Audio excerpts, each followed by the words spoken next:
ये हमारी ताकत भी रही है, लेकिन यह भी मानना होगा कि इसे हम अपनी कमजोरी के रूप में भी इस्तेमाल अभी करते आए हैं, जिसके कारण अगर हमारे एक पार्टी के कुछ लोगों में अनबन हुई तो आप अपने ही पार्टी के पदाधिकारी रहें या साथी रहें, आप सोशल मीडिया में उसके खिलाफ कहीं ना कहीं दुष्प्रचार करते हुए दिखे जाते हैं। तो मैं आपको स्पष्ट हिदायत दूंगा कि उसके लिए हमारे पार्टी संविधान में अनुशासन समिति है, और अगर कोई भी हमारे पार्टी से खासकर सोशल मीडिया के प्लेटफॉर्म में अगर अपने पार्टी के किसी साथी के मान सम्मान को या उसकी भावनाओं को ठेस पहुंचाने जैसा कोई भी पोस्ट या टिक्का टिप्पणी करते हैं तो उन पे 24 घंटा के अंदर कार्रवाई की जाएगी।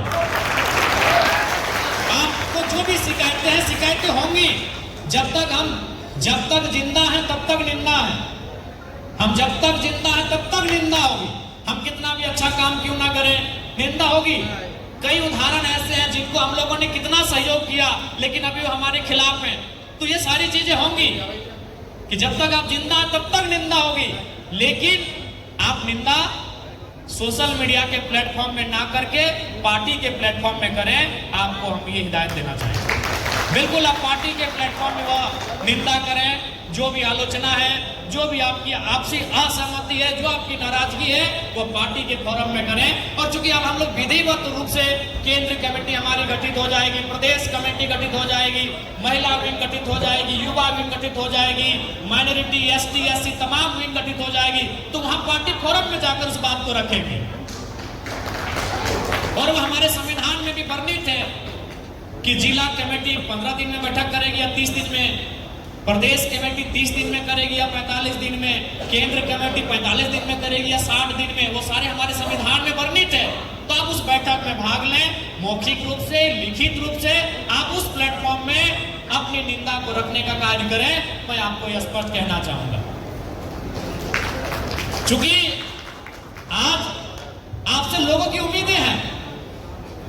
आज आप कहीं भी अगर तनिक भी किसी को खरोच आता है तो सबसे पहले आपको याद करते हैं, चाहे वो कहीं का हो, घटना हो, दुर्घटना हो, कोई चीज हो। अगर किसी भी व्यक्ति को कुछ होता है सबसे पहले वो जेल कैंप को याद करते हैं, क्योंकि उनको मालूम है कि ये लोग हमारा सहयोग करेंगे, उनको मालूम है कि ये लोग हम लोग के साथ जरूरत पड़ा तो रात भर धरने में बैठेंगे। आज आप बताइए, तो उन्होंने पार्टी स्तर पे कार्यक्रम किया है, अगर कोई भी आज, चूंकि यह कार्यक्रम जनरली जनता का कार्यक्रम अपोजिशन ही करती है, सरकार तो अपनी उपलब्धि गिनाती है। अपोजिशन में भी जो भी पार्टियां हैं, चाहे भारतीय जनता पार्टी रहे, आजसू रहे या कोई भी पार्टी रहे, जब से विधानसभा का चुनाव हुआ है एक भी कार्यक्रम उनका बताइए जो जनता के लिए हुआ है। उन्होंने जब भी कार्यक्रम किया है वो अपने पार्टी के फोरम में किया है, चाहे उन्हें सरकार की नीतियों के खिलाफ प्रखंड कार्यालय में धरना देना हो, चाहे कुछ भी हो, उनका पार्टी फोरम का कार्यक्रम है। लेकिन आप देख लीजिए, आप धनबाद में उस दिन धरना में बैठे थे दीदी लोग, क्या कोई पार्टी फोरम का कार्यक्रम था? नहीं, जनता कार्यक्रम था। ना ही कोई वहां बैनर था, ना ही कोई पोस्टर था, आप धरने में थे। कुछ दिन पहले मांडू में आप लोग धरना में बैठे थे, बगोदर में आप लोग रात को मुआवजा लेकर आए, तो क्या वहां कोई बैनर पोस्टर था? तो इस बात को मानिए कि पूरे राज्य में अगर जनता के लिए कोई काम कर रही है तो जेल कैंप कर रही है। बाकी कोई भी पार्टी है, आप पिछले जब से विधानसभा का चुनाव हुआ, जब से नई सरकार बनी है, आप एक कार्यक्रम मेरा बता दीजिए। अभी सिंदरी में एक घटना घटी, आपने देखा होगा, उन्होंने कार्यक्रम किया लेकिन उनके पार्टी का बैनर था। आप हमको बताइए, हमने हजारों कार्यक्रम ऐसा किया जहां ना बैनर था, ना पोस्टर था, जहां हमारा नाम था।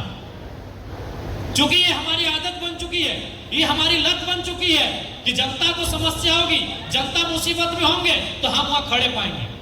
तो लोग अगर आपसे उम्मीदें करते हैं, लोग अगर आपसे अपेक्षाएं रखते हैं, तो आप उनकी उम्मीदों को तभी पूरा कर पाएंगे जब आप संगठनिक रूप से मजबूत रहेंगे, आप एकजुट रहेंगे।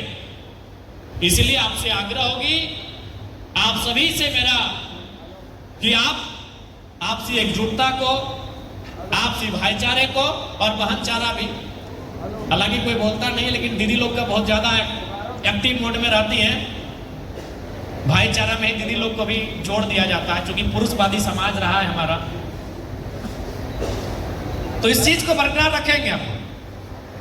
अभी देखिए, सुनीता दी और उषा दी दोनों पुपंडकी की है, लेकिन थोड़ा हमें लगता है बात से बहुत कम होता है। और दोनों हमसे समान, देखिए राखी में दोनों हमको बुलाएगी, हम दोनों हमको मिठाई खिलाएगी, लेकिन आपस में एक दूसरे को एक लोटा पानी तक नहीं पूछ रही है। हम उदाहरण दे रहे हैं, उदाहरण दे रहे हैं। तो ये परिस्थिति है हमारे राजनीतिक दल का। इन चीजों को दूर करना होगा और ये हमारी जिम्मेदारी है। हम एक बहुत बड़ा उद्देश्य लेकर चले हैं, हम एक बहुत बड़ा मकसद लेकर चले हैं, इस राज्य को बदलने की, इस राज्य की व्यवस्था को बदलने की, इस राज्य की सत्ता को बदलने की, यहाँ के लोगों की सोच को बदलने की। वो सपना सोच तभी साकार होगा जब हम लोग एक साथ एक दिशा में काम करें। नहीं तो कहावत कही जाती है ना कि जो चार भाई होते हैं उनका चारों का जो सोच होता है वो चार दिशा में होता है। बड़ा पूरब सोचता, बस एक ही टाइम उनका सोच एक दिशा में होता है। जब पिताजी को कंधा दे रहे हैं तो उन्हें शमशान या कब्रिस्तान एक साथ जाना पड़ता है। तो ये सोच नहीं होना चाहिए हमारा कि हम, इसलिए हम आपसे आग्रह करेंगे कि आज हमारे सांगठनिक दल में तो सबसे बड़ी अगर कुछ त्रुटि दिखती है मुझे और आपको भी दिखती है तो हमारा यही आपसी समन्वय, आपसी सामंजस्य, आपसी मेलभाव, ये सबसे बड़ी खामी दिखती है और इसे आप सभी को स्वीकार करना चाहिए। और स्वीकार ही नहीं, उसे सुधार करना चाहिए। स्वीकार को सुधार करना चाहिए। स्वीकार करते हुए मैं आपसे ये कहना चाहूंगा।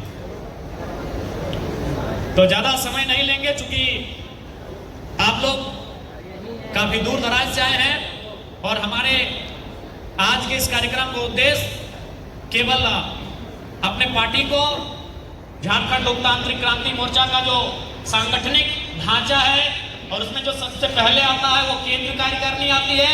और आज हम लोग वार्षिक अधिवेशन के माध्यम से या वार्षिक मीटिंग के माध्यम से उस केंद्र कार्यकारिणी का विस्तार करेंगे और उसके बाद विधिवत रूप से तमाम जो हमारे विंग हैं उनका भी विस्तारीकरण किया जाएगा।